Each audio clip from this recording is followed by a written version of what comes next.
Private sector में private employ की सामाजिक सुरक्षा को सुनिश्चित करने के लिए उनकी पेंशन व्यवस्था के लिए ईपीएस 1995 के तहत व्यवस्था की गई है।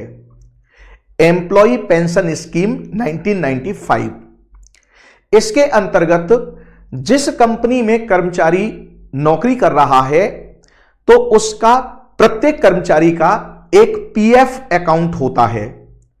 उस पीएफ अकाउंट में कर्मचारी की सैलरी का 12% उसमें जमा होता है तथा 12% ही कंपनी द्वारा उसके पीएफ अकाउंट में जमा कराया जाता है।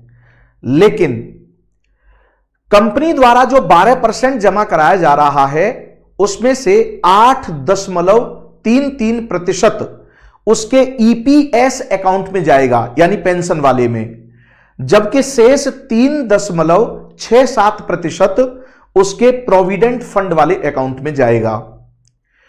अब कर्मचारी को कम से कम 10 वर्ष नौकरी करनी होगी, तभी वो पेंशन प्राप्त करने का हकदार होगा।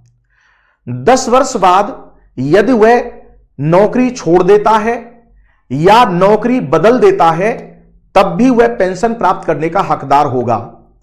लेकिन शर्त यह है कि प्रोविडेंट फंड से भले ही उसने पूरा पैसा निकाल लिया हो तो उससे कोई फर्क नहीं पड़ेगा, लेकिन अगर उसने ईपीएस अकाउंट यानी एम्प्लॉई पेंशन स्कीम जो अकाउंट है उससे अगर उसने पैसा निकाल लिया तो फिर उसे पेंशन नहीं मिलेगी।